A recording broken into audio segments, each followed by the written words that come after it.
Yeah, I think we'll just go ahead and kick things off and let other people come in as they do. Kenton and Omar, it's like having a board meeting. Good to see y'all, or at least know that you're there. I was given the presenters a little rundown on who would be in this session. I mean, you saw the invite and know what the content is, focusing on operational business frameworks from an EOS entrepreneurial operating system framework. Uh, the reason I wanted to offer this to the membership and beyond is that Michael came in through a mutual friend. I don't know, 4 or 5 months or so ago, and we got talking about his work previously. He's worked as his dad was a home builder. He worked as a framer. He PM'd a manufacturing facility up in Canada, and he's always focused with his EOS work with the AEC community, including working for several years at Spire Consulting, who's a good member of ours here in town. And as we were talking, he was talking about different clients he works with in that space who are looking for someone to help guide them through the choppy waters of running a construction business. And we talked also about how the landscape of the construction industry, commercial construction, especially in Austin, has changed over 20 years. It used to be smaller, closely held companies that really needed a strong operational framework, and often somebody coming in from the outside to help with that.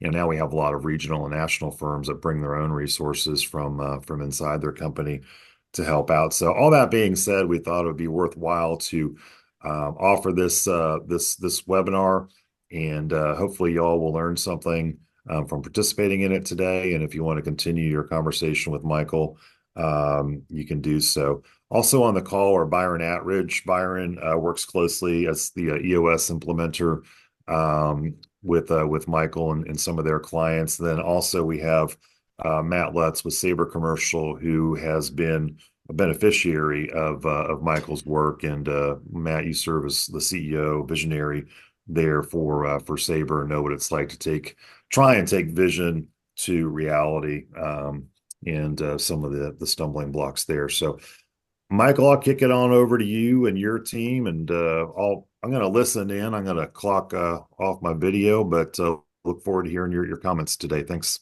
Thank you very much, Phil. And we appreciate everyone being here. So a couple of things. One is we are recording this session, so it will be available on our websites, and we'll give a copy to Phil as well. And if you have any questions, please put in the chat, and we'll try to take a minute after each kind of section that we're doing here to answer any questions that may come up. So just put that in, and we'll try to monitor that as best we can. Let's see. You want me to go ahead and share? So yes, please, if you could share. All right, let me get this thing kicked off. All right, take it away, Michael. All right, well, appreciate it. So I think everyone probably either explicitly or implicitly knows there's kind of a difference between a profession and a business. But I think it probably makes sense to just talk about that for just a minute to make sure we're all on the same page. And when I'm talking about a profession, while they sometimes overlap between a profession and a business, they have different focuses. So a profession typically is characterized by advanced knowledge, education, a commitment to a certain ethical standards. They primarily focus on a specialized service that requires a high level of expertise. And of course, professionals are recognized for their skills and qualifications, and they often have certificates or licenses. A business, on the other hand, is kind of engaged in a commercial or professional activity with the primary goal of generating a profit and a return on investment.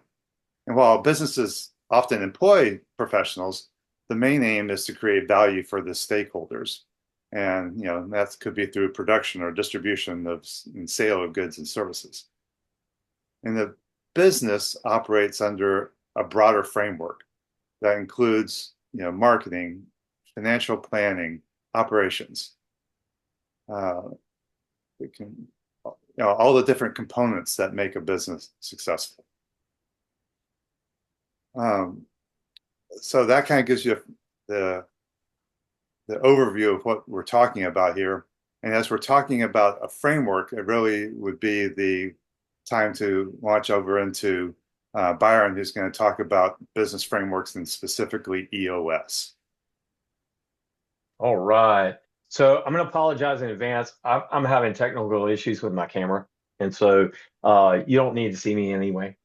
So the more important thing is going to be the content, and so I appreciate the introduction, both Phil and Michael, and I really appreciate Matt joining us to provide us some real world practical insight into what it's like to run contracting business on EOS, and appreciate everybody that's attending here.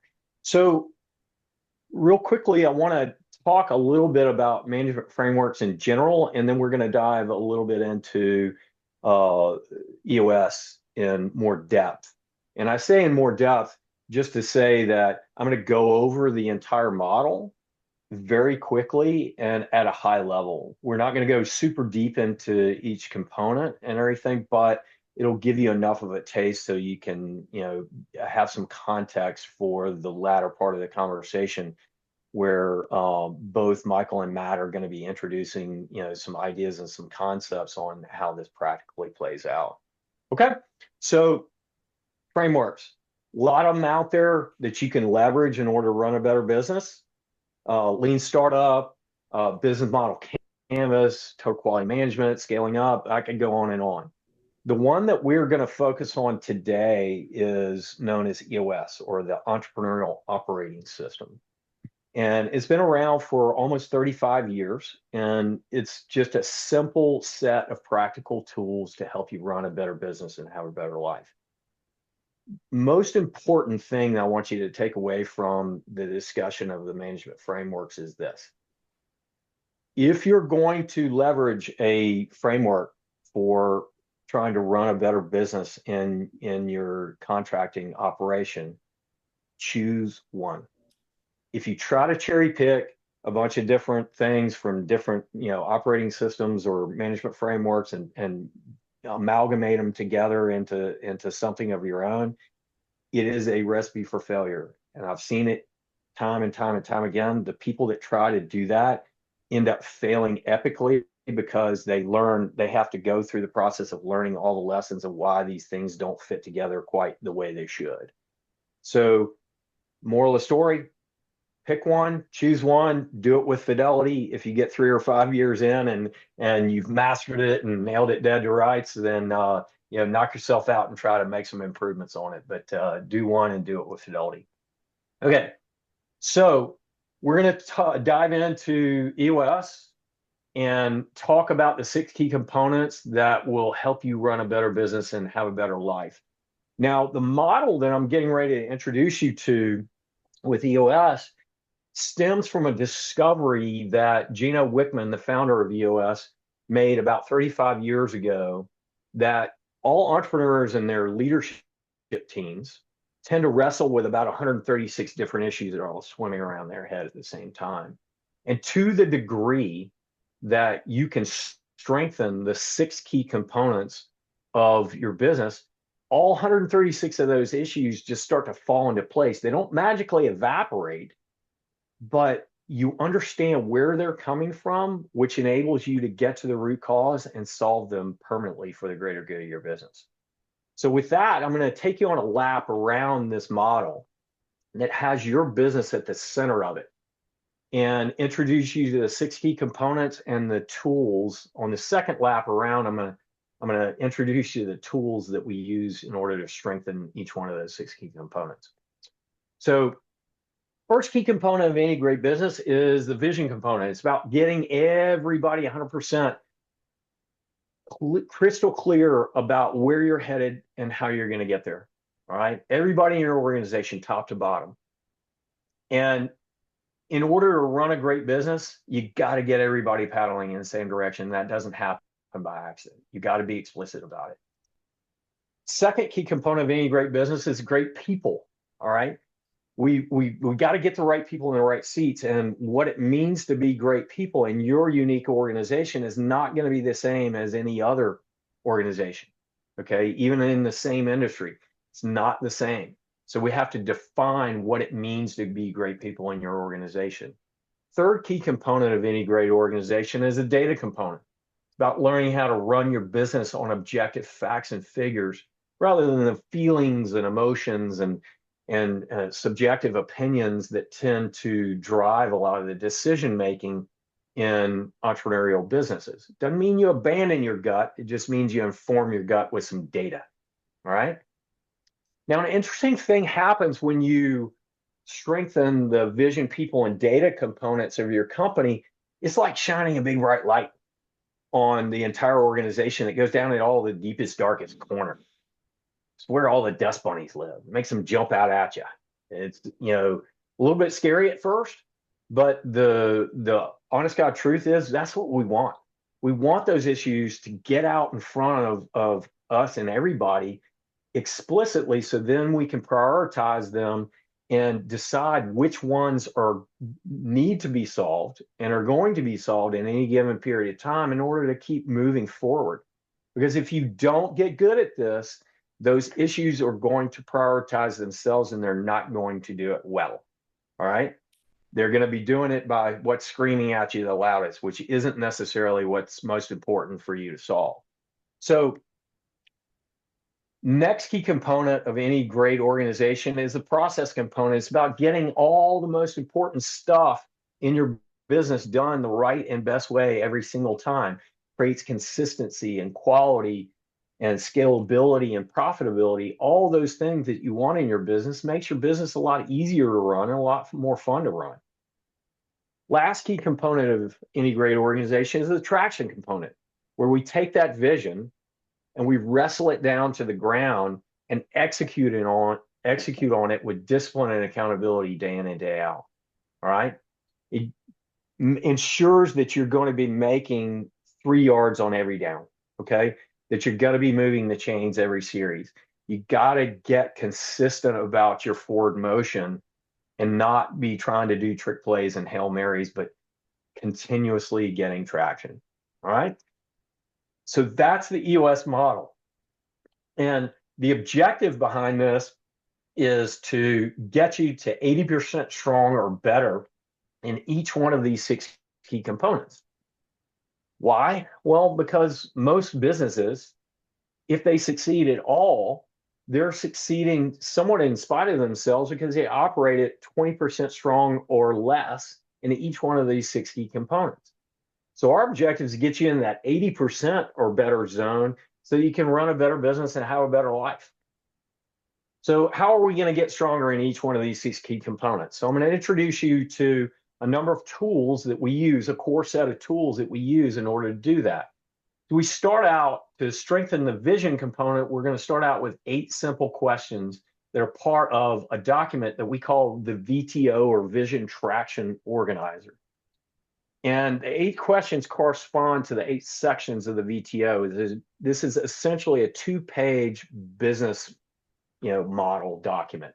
It's like, hey, here's our business plan and here's how we're going to execute. All right. We start out with, what are your core values? And that's what I'm going to come back to later about determining who the right people are for your organization. All right. Core focus, 10-year target. What's your marketing strategy? What's your 3-year picture? What's your 1-year plan? What are your rocks or your 90-day priorities? And what are your issues that are standing in the way of you achieving that vision? All right. And so we're going to answer all of those 8 simple questions in order to get crystal clear about where you're headed and how you're going to get there in a way that you can communicate clearly to your entire team, because that vision has to be shared by all for everybody to be paddling in the same direction. And it doesn't happen by accident. You got to get them all in the same room once a quarter and go over all this to get them reoriented, because people stray and they get off track after a period of time, and you have to get them back on track. So that's what 100% strong looks like in the vision component. Now, the people component is about right people, right seats. So how do we get the right people in an organization? Well, it's about core values alignment. You got to define what those core values are, those principles that are most near and dear to your parts in your organization that define the culture of your company, and determine whether or not the people in your organization line up with those core values. Do they display those core values most of the time? Yes, or most of the time, no. And that's what it means to be right people in your unique organization. Well, how do we get those right people in the right seats? Okay. So we take a big step back from how you've structured your organization, and we logically structure the organization in a way that defines the seats that are needed to get you from where you are to where you need to be objectively. Then we take a look at each one of the seats and we define the 5 major roles of each of those seats so that we know what that seat is accountable for with crystal clarity. And then we determine who the right person is to sit in that seat and that gets it, wants it, and has the capacity to do that job better than anybody else. And that's how we build an accountability chart throughout the organization. It looks like an organizational chart, but really is clearly defining what people are accountable for so that they have crystal clarity. That's how we get right people, right seats. That's what 100% strong looks like in the people component. Data component is about getting a scorecard in place for your leadership team, and then for each one of the departments that's going to tell you what healthy looks like. It's 5 to 15 measurables that we're going to describe and that we're going to set a weekly goal for about what healthy looks like so that we understand whether that particular measurable is on track or off track. And then we drive some accountability with having each one of those measurables owned by one person and 13 weeks of trailing data so that you can spot trends and patterns throughout the organization so that you can start to see with telltale clarity, hey, are we doing really well in our weekly revenue and our sales? Okay, great. Or is it off track and we need to dig into that and try to solve a problem there? We got some issues to solve there. Okay, that's what 100% strong looks like when you get to the point where everybody in the organization has 1 to 3 measurables that they're accountable for. Okay. Issues component. Now, this is about creating a culture where everybody's 100% comfortable with raising their hand and saying, hey, we got an issue and I think we need to solve it. All right. And most companies don't do this particularly well. So we've developed a methodology that enables companies to really, really get good and efficient and effective in solving issues on a regular basis. We call it IDS. All right. So this is the issue solving track that we've developed where you identify, discuss, and solve each one of those issues discreetly so that you continue to solve problems and make traction and move forward. The reality is most businesses don't do this well because they end up getting in a room to solve problems and they just discuss who did what and whose corn failed and how terrible it was. And they rarely identify the root cause, and they even more rarely identify a solution that's going to solve it permanently. So how does this look in practicality? Well, we take our issues list where we've captured all those major issues explicitly, and we determine what are the number 1, number 2, and number 3 most important issues to solve this week. Okay? We don't do any more than that at a time. And then you dive into number 1 and you IDS. You identify what the issue is. You discuss it only to the degree that you're finding out what's causing this. And then you propose solutions that are going to solve it permanently. Once you've done that one, you just simply rinse and repeat on number 2. And then you go to number 3. Once you get through those 3, you lace up and you do it again until your meeting runs out of time. All right. This is how you're going to continue to make traction on a continual basis. Process component is about taking all all the every business has a handful of core processes, right? You got an HR process, marketing process, sales process, some operations processes, and so on and so forth. And what you need to do is you need to make sure that we're documenting and simplifying each one of those processes at a high level. And I mean, we're not creating a 700-page SOP here, boys and girls, because nobody will use that and nobody will update it, and it's almost worthless. So what we're going to do is capture the 20% of the major steps that are going to get you 80% there. So you just get the big major stuff that you know has to happen in that process communicated clearly, and then you get the rest of the way there by putting the right people in the right seats so that when they get to things that haven't been accounted for and whatever else, that they can make good judgments just like you would using those core values. But that is going to be how you document and simplify your core processes and communicate them out so that clients are getting that consistent experience from everybody in the organization. You have to train, measure, and manage each person that's going to touch any one of those processes on how to do it and how to do it right. And then you have to continually improve and update those processes on a regular basis. That's how we get 100% strong in the process component. Now, traction component is the last one, and it's where we bring everything together and we make sure that we're making progress on a continual basis. So we create a 90-day world with something called rocks. What rocks are simply your 90-day priorities. We get this from Stephen Covey's 7 Habits of Highly Effective People. It's the big stuff. What are the big, most important, 3 to 7 big, most important things that you need to get done this quarter in order to know that you're on track for your 1-year goals, your 3-year picture, and 10-year target? And in that way, you're tying everything back to actions that you're going to take now in order to make sure that you're actually heading toward these long-term goals that you've laid out for yourself. Then we bring it all together with what we call a level 10 meeting. All right. And this meeting, I can tell you with great assurity, will change your life if you do it with fidelity. It is where EOS comes together. We bring all the different core tools together in a weekly meeting that you have with your leadership team, and you go through each one of your measurables and your rocks and all the priorities that you have in order to drive out issues so that you can spend concerted amount of time, 60 minutes out of a 90-minute meeting, solving issues. That is what is going to keep you moving forward. And that's what healthy looks like. That's what 100% strong looks like in the traction component. Now, that's the EOS model. And it's simply designed to give you a practical way to get results on a consistent basis. If you have any questions about that or anything, feel free to reach out to me, either here in the meeting or later in order to dive into some of the things that we talked about a little bit more. But with that, I will turn it back over to Michael.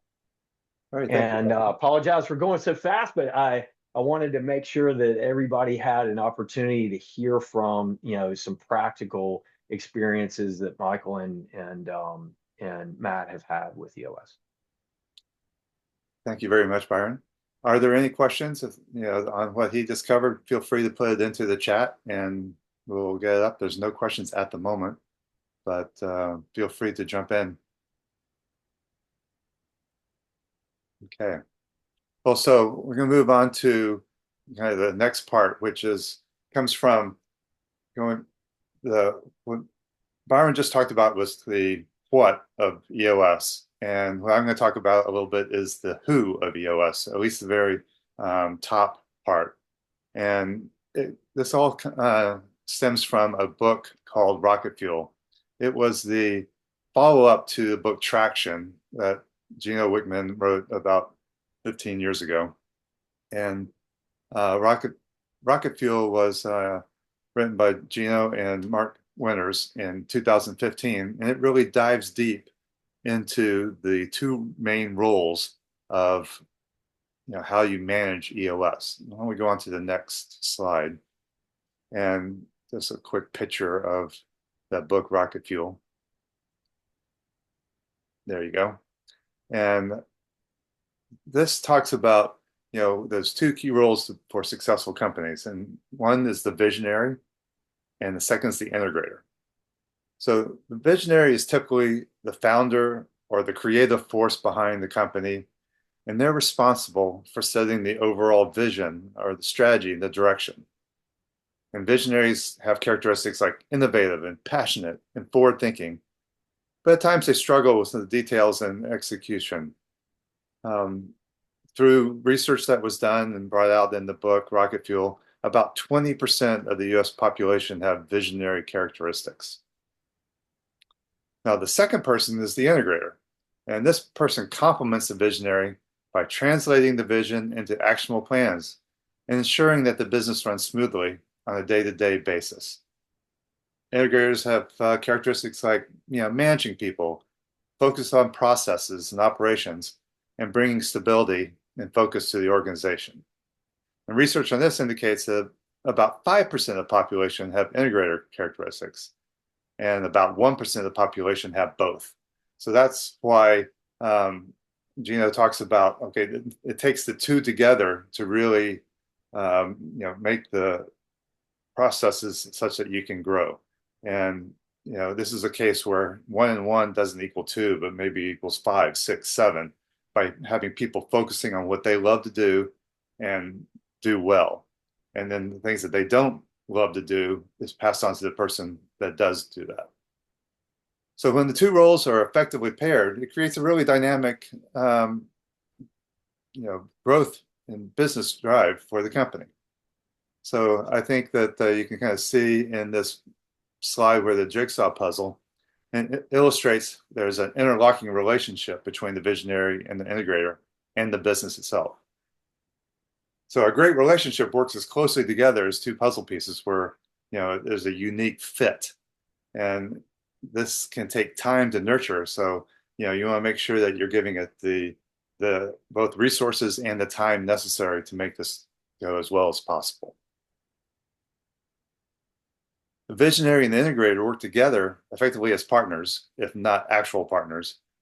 And they do this by having a kind of a same page meeting on a regular basis, where the visionary is coming up with ideas and what they want to drive the focus for and what's coming up next or what they would like to see. And the integrator keeps track of all of these ideas and they come up with the plans to execute it. And at times they will have to say, okay, well, that idea fits well with the VTO, but because of the resources are already being spent on X, Y, or Z, we need to schedule that in for maybe a couple of quarters from now. Or other times, these ideas may be that this doesn't fit with the VTO at all, so why don't we think more about this before we put it on the list?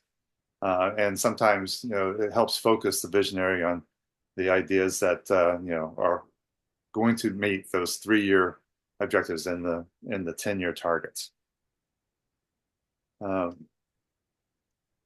So another part of this is, in the EOS model, the integrator makes the final decision on what happens within the business. So it's what is going to be going on today, tomorrow, the next day.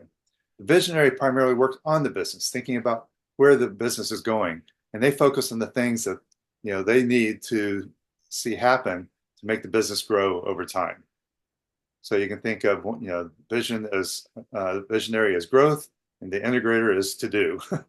And the two of them will have to work absolutely hand in hand seamlessly to make this work.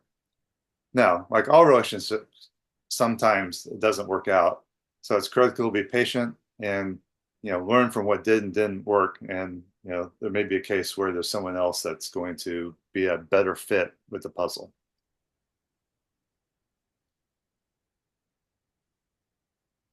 So more often than not, the visionary starts the firm and does everything until the company is large enough to hire additional staff. And maybe that's a bookkeeper or a pre-construction manager or project managers, et cetera.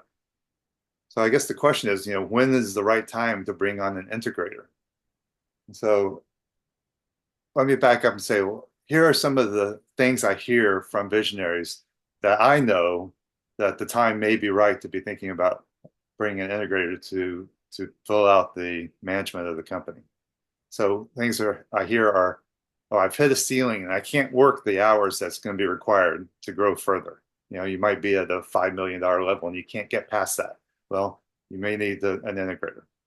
Or I don't like doing the day-to-day management activities. I don't enjoy having to hold other people accountable for what they said they're going to do. Or I don't feel like I have the right people supporting me. Or I have a hard time holding managers accountable. I have frustrated staff due to my always having new and sometimes even competing ideas. Another would be, I don't have the information I need to make informed decisions, or I'm getting inconsistent results from my team, and I have unproductive meetings and no one wants to go to them. These are all things I hear on a regular basis, and those can be clues that it's time to split that visionary and integrator role into two different people, and then the visionary focusing on what they do great and love to do, and the integrator focuses on what they're great at and they love to do. And it makes a better life for both of them. And that's really kind of the ultimate goal of the EOS model. So another consideration is financial resources for when it is time to hire an integrator. And there are a couple of different flavors of integrators. One is a fractional integrator, and that's what I do. I work with multiple visionaries on a 1 to 2 days a week basis and really focus on that high level, 30,000 foot, are we achieving the goals that we set out for this week, this month, this quarter, this year? And working directly with each of the departmental heads to make sure they have the resources and the whatever they need to be able to make the right decisions. And of course, the other part that integrator is doing is kind of evaluating, are those the right people? Are the processes right? Are all those things working? And then along with the visionary and the implementer, which is what Byron does, the three are coming up and making sure that each of those components are as laser focused as necessary. The second is a full-time integrator, and they often have additional operation duties. And they are working, every single day with the team to make it, to drive the goals forward in the organization. So one of the reasons that a fractional integrator exists is, it's often a big step for a small or medium-sized company to bring on a second senior management person. So fractional can bring the cost down and kind of be a time period where you're weaning the visionary off this day-to-day operations. And then part of a fractional integrator's typical work would be, okay, 12 to 24 months from the start. So, okay, we need to now have that full-time integrator. I'm going to help you identify the right person, or I'm going to mentor up an internal resource to help them become the integrator that's needed to bring the company forward. So by focusing on those key areas of execution, the integrator ensures that the business is remaining agile and responsive and able to seize on those new opportunities in a competitive market and implement those things that the visionary is seeing. So that's the kind of the gist of the who on the management and why Rocket Fuel has come up with the idea that you need the visionary and an integrator. And the name Rocket Fuel comes out of the concept that if you take hydrogen and oxygen and you mix them together, you get a very powerful, accelerant to the organization. And it seems like a very apt, metaphor for combining the great skills of the visionary and the great skills of the integrator to drive your company forward. So if there's any questions, I would love to address them. I don't see any in the chat at the moment, but please feel free to either jump in online or through the chat, and we'd be happy to answer it. And if you don't, then I'm going to pass this on now over to Matt, who's actually done this with a real life construction company, and he can talk a little bit about what the implementation was like and any kind of takeaways and lessons learned using EOS. All right, guys, I appreciate it. I think you guys gave a really good overview of what EOS is, that V&I visionary integrator relationship. For Sabre, it's been interesting. I took some notes as you guys have talked through this because it really brought up some big points for my side of the block. Everything that you guys talked about looks simple, but it's not easy. The EOS framework and structure provided Sabre a way to really look at the different pieces of the company. And it made us look under the hood of how we were doing our work, how we were dealing with our people, our processes, and just the whole gamut. The big pieces initially that jumped out at me today was the entire structure, first and foremost, really made me look at our people from top to bottom.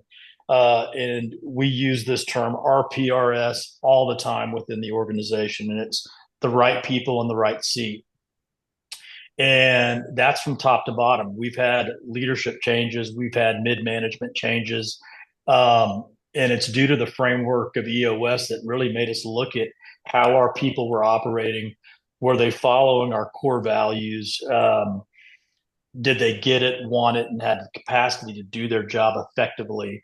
And it really made me look at, were these the right people and the best people for each of our positions? And it was really helpful in that capacity. To kind of follow up what Michael was talking about with the V and I relationship, Sabre's seen some changes over the years. We've been around since 2008. I've had a couple of partners. I'm now the sole owner of Sabre. And so really finding an integrator was an important piece of where Sabre is now.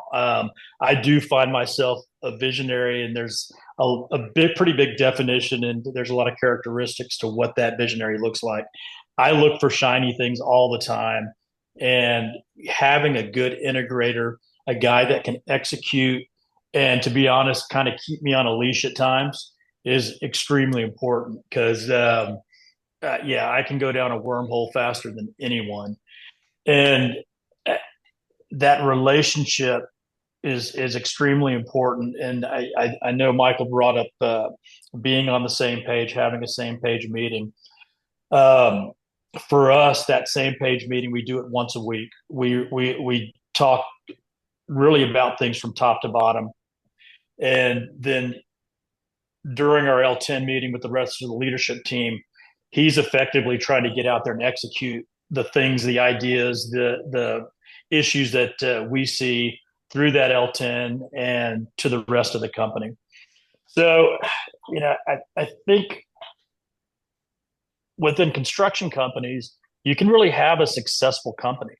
You can make money, you can go out there and do a great job without having a framework, whether it's EOS or anything else. But at least for Sabre, as we can started to really grow, as our revenues increased, as the complexity of running a company increased, having a real structure in place that defined how we do things was imperative.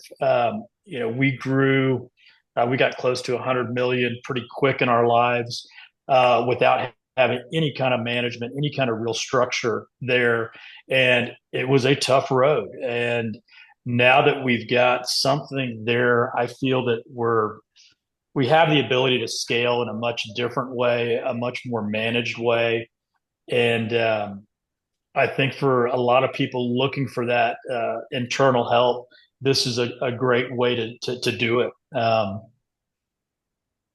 And I would say it's worth looking into, worth talking to Michael, talking to Byron if you're looking for something. And if you've got specific construction questions, be glad to talk to any of you guys about the pains and processes we've gone through. Yeah, that's awesome. The real world experience of having implemented EOS. I haven't done it in the construction industry myself. I've had construction clients. However, I've implemented it in 5 different businesses, and I became an implementer when it dawned on me that it was so successful for me, and I kept sort of evangelizing it naturally. And then all of a sudden, people started saying, "Well, hey, I understand you're the EOS guy," and I was like, "No, not really, but do you want some help?" And so that's kind of how this evolved for me, Mhm. is being an entrepreneur that had experienced how powerful it was to have, a simple practical framework that keeps you focused and directed. Because Yeah. it's like you said, it's not a magic wand. You still got to do the work. But it's the right work. It's the right kind of work, and it's focused work, and that's the name of the game as far as I'm. Yeah, I was going to say it does keep you focused. It doesn't allow you to get too far off base, especially if you've got a strong team around you. And I will say, the right people, right seat is That's number imperative. one. Yeah. And creating a leadership team that is all rowing in the same direction, that all has those same goals, you're going to be much more effective in having a good month, a good quarter, and a good year. And Yeah, we see it every day.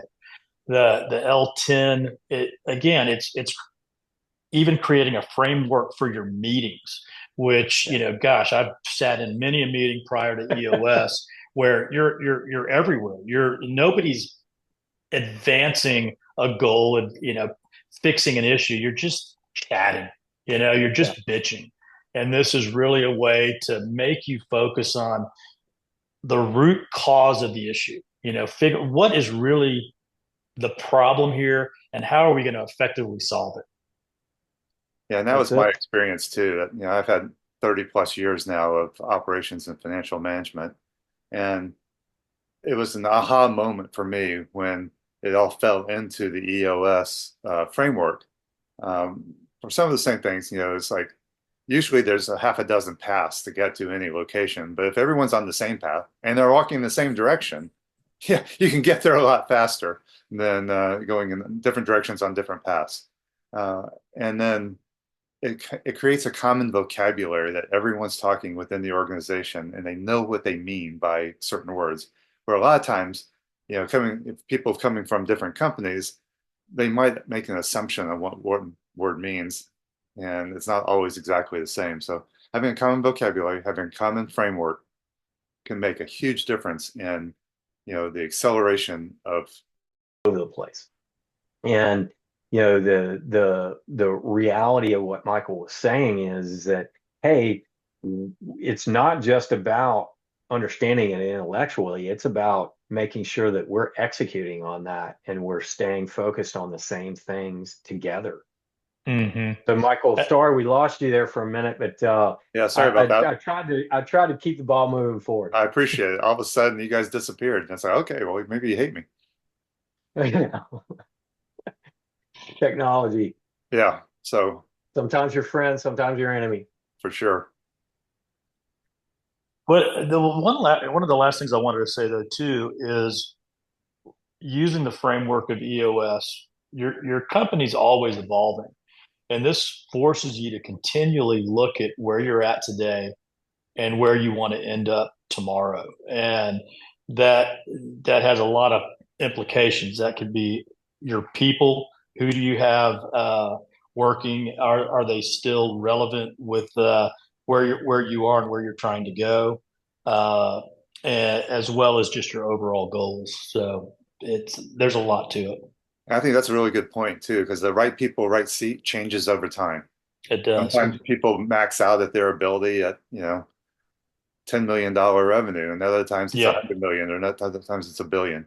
you're And of continually course, looking at it. yeah. And Matt, talked a little bit about they kind of adopted at the 100 million, but I would say the typical is around 5 million, 5 to 10 is, the size where most companies start hitting um, difficulties in managing their business, and having a framework can make a huge difference on getting those next objectives met. Yeah, because and to further that idea of moving target, the two tools that we're really leveraging in order to achieve that are your accountability chart, and your people analyzer. And when you use those two tools, you'll run into a couple of different major categories of problems. Is it right person, wrong seat, or wrong person, right seat? And so right person, wrong seat is somebody that, lines up with your core values. They're going to make decisions substantially like you do. It's all good. You love having them. You want them team and all that kind of stuff, but they don't fit the seat that you've put them in, and they don't GWC that seat. They don't get it. They Yeah. don't want it, and they don't have the capacity to do it. And it may be one or all three of those, but whatever the case is, you set them up for failure, and in that way, you've also set the team up to fail. And so the important part about that is that if you can continually be analyzing, is this the right person for this seat? Is this the right person for our organization? If you're using those tools on an ongoing basis, that target is going to move as you grow and your needs change. And it's not static at all. So you have to continually, every quarter, you're taking a look and you're saying, all right, do we have, or is everybody the right person, right seat? Yep. Or do we have some issues there? And you drive those issues out, and then you specifically say, hey, we're not sweeping this under the rug. We're dealing with it now. Yeah, it could be the right person, but you need to find them another seat, where they can excel. Right. Or maybe they're a great person, but there's just no seat for them, and they need to go find where it's right for them. Yeah. Well, yeah, unless you're planning on having an accidental nonprofit, you can keep people around it. Yeah, that's the worst kind of nonprofit. Yeah, that's an unintentional nonprofit. Yeah. I mean, even if you love them and they match your core values, that's great, but they do have to GWC that seat. Yeah. So, we've been talking a lot. Are there anyone that would like to jump in with questions? That we'd love to answer them. We have a few minutes left. At this point, you don't need to type them in. You just take yourself off mute. Phil, have you got any thoughts that you might be able to share with us about what your impressions are?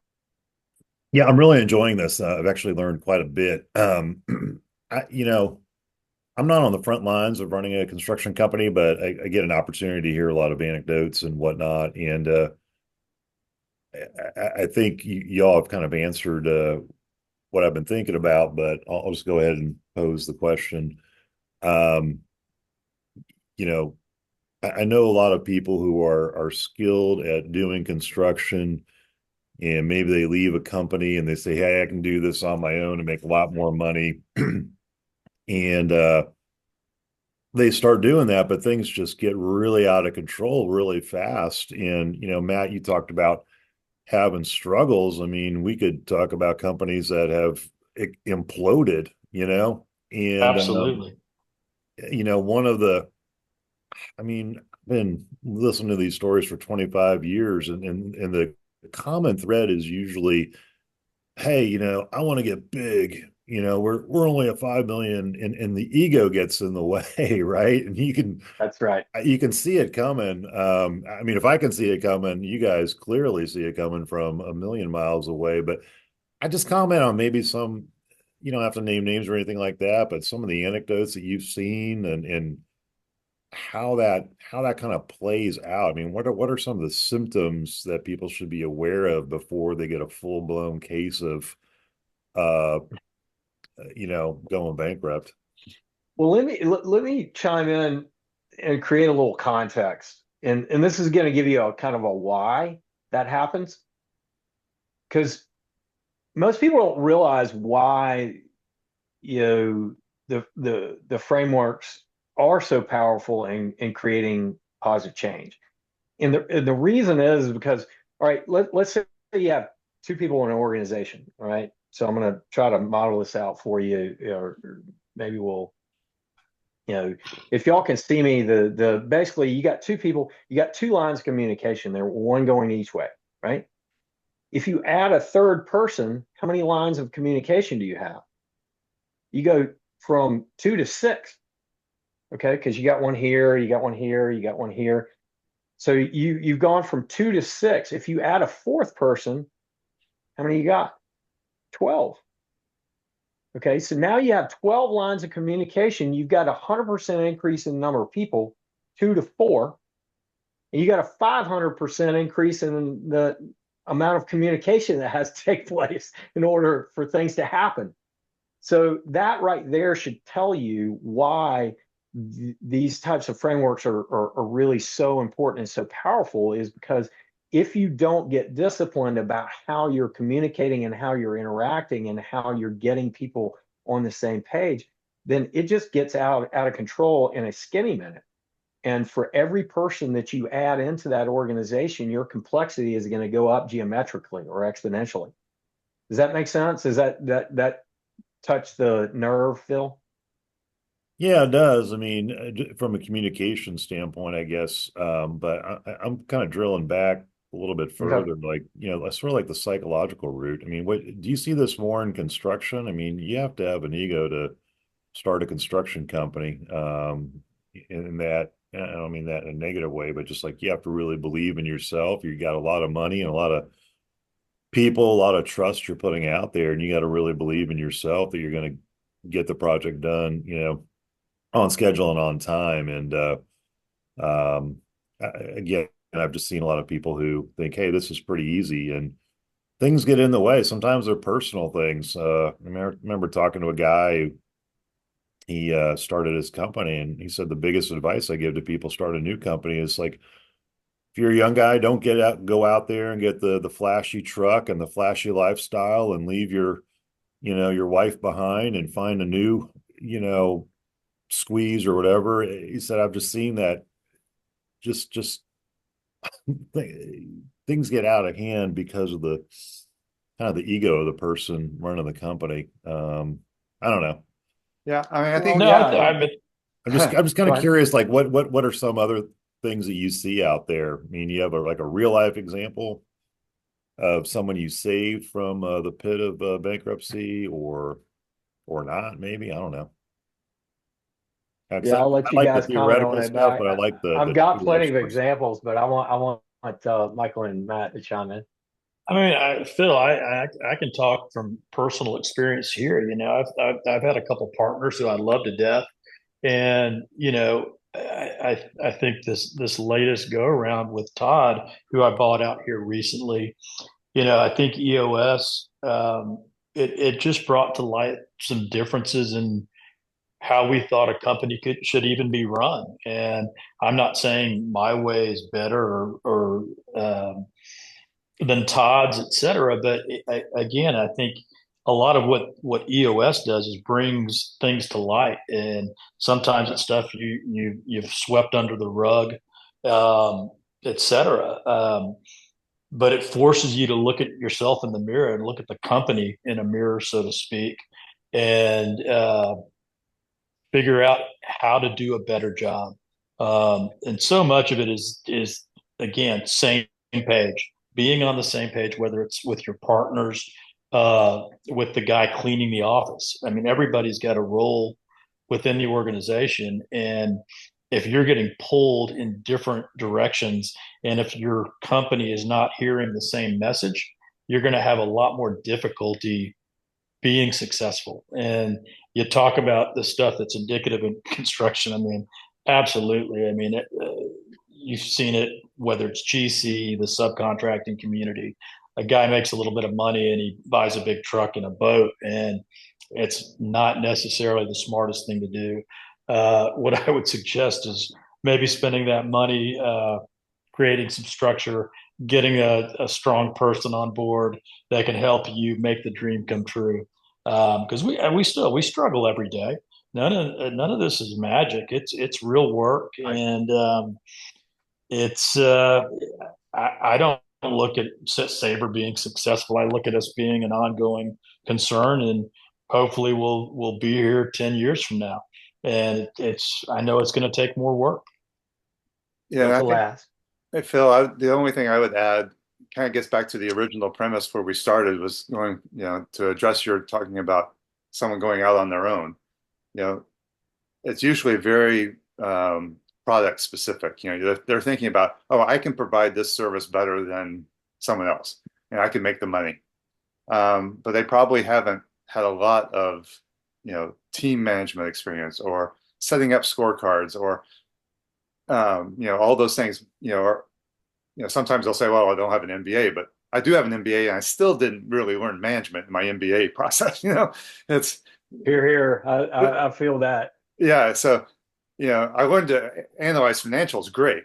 But, in terms of managing a business is a little different. And having a framework that says, okay, well, you need to be thinking about these 6 things anytime that you're addressing something makes a world of difference as you're trying to think about the company as itself growing. And it just makes life like, it's still work, but it makes it easier than trying to reinvent it and coming up with those things. And oh gosh, I didn't even think about traction, or I didn't think how a scorecard could make a difference in highlighting where we might have a problem. Yeah. You spend And time, usually it okay, I got manifests. this thing due tomorrow and I have to finish this construction project so I can get on to the next one. And that's all I'm thinking about sometimes prior to having that kind of structure.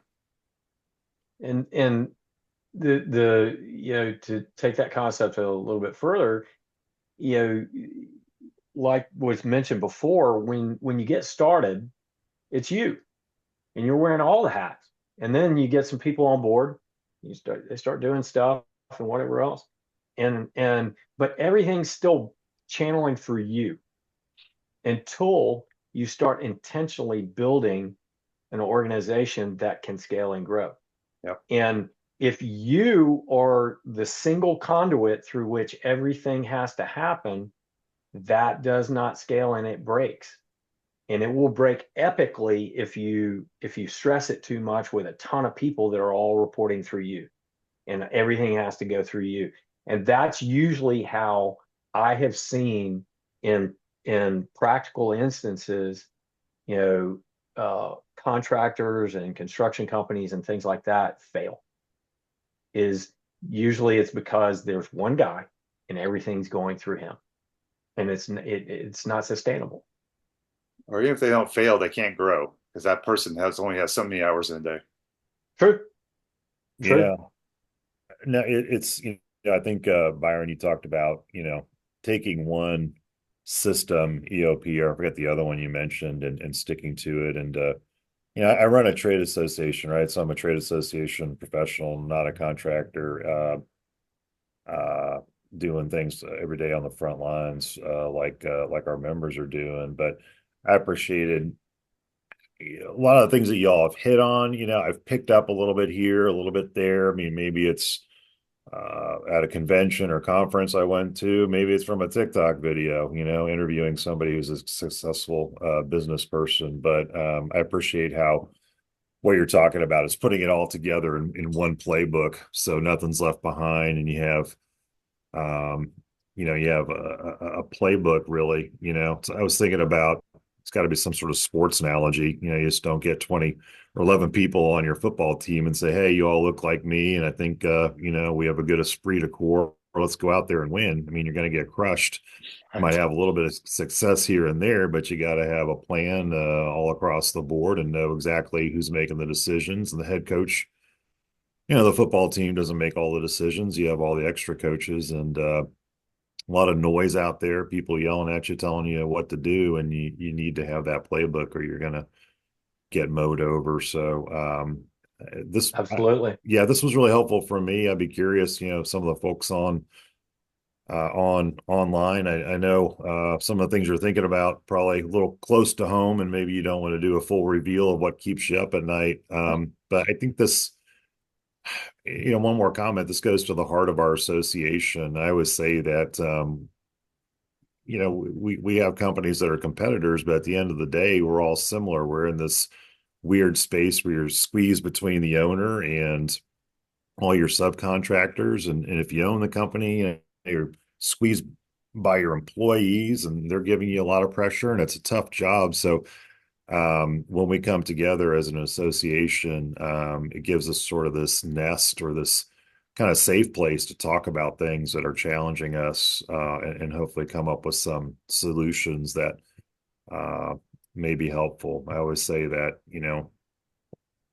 someday a light bulb goes off and you hear somebody say something like whatever it is, it's going to save you from pain or maybe show you a path forward, whatever that light is. So Absolutely. So, Kenton or Omar, do either of you have comments or thoughts or questions, suggestions, anything?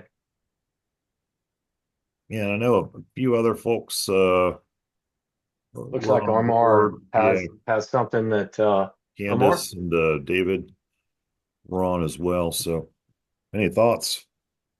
Can, can you hear me? Can you see me? Yes, we can. Thank Absolutely. you, everyone. Can hear you, Omar. Yeah. No, I don't have any. Well, I have a lot of questions, but I don't want to extend this presentation. It's right on the point. The comments, the questions by Phil. I'll probably call Byron or Michael with more specific questions regarding my company and my challenges. Uh, I heard about the EOS system before, and it's a good summary on the framework and how the framework can help any company. So Excellent. good Thank you. comments, good presentation. Thank you, Phil, for putting this webinar, coordinating this webinar. It's very useful information. Excellent. Well, I look forward to hearing from you, Omar. Absolutely. Yeah, And thank you, Omar. Phil, for making this happen. Oh, absolutely. Yeah, Omar is often in Austin. His office here is actually located in our building. So what's been helpful for me is I kind of see that day to day, sometimes chaos that happens. And get to talk to sometimes Omar. I feel like I'll just listen to you and hopefully that maybe makes you feel a little bit better, get things off your chest. But anyways, I was thinking about, yeah, some of the anecdotes you've shared with me and placing those into the framework of this EOS system. Seems like a no-brainer to get something like that together for any smaller company. And that's one thing we talked about. I know before this got going, I don't know if I mentioned it in my comments to kick off the meeting, but when I started here 21 years ago, I would say 75-80% of companies doing commercial construction in Austin were small, closely held firms. Usually the name or the last name of the person, like Valise, was in the name of the company, Valise Construction. And over time, we've moved more to where like 75-80% regional national firms that, they're not on this call, and they seem to have their own resources available to them, because those companies have already kind of figured out how to go from 10, 20, 30, 50 million to the 100 million and above and address those challenges without too much struggle. So it's They just probably have interesting how the struggled. Austin market has changed, and it's different from, I feel like Waco's kind of going through that transformation now. But outside the big four cities here in Texas, I think you still see that small, locally owned, closely held type construction company being the prevalent players in their markets, like Corpus Christi or Beaumont, Rio Grande Valley, Lubbock area. So it's kind of interesting space we're in here in Austin Yeah. right now. Excellent. Candace, Casey, how about y'all? Kenton? A great presentation. I appreciate it. It's something we're following, and matter of fact, Traction is our book that we're reading for strategic planning this year. And so Good.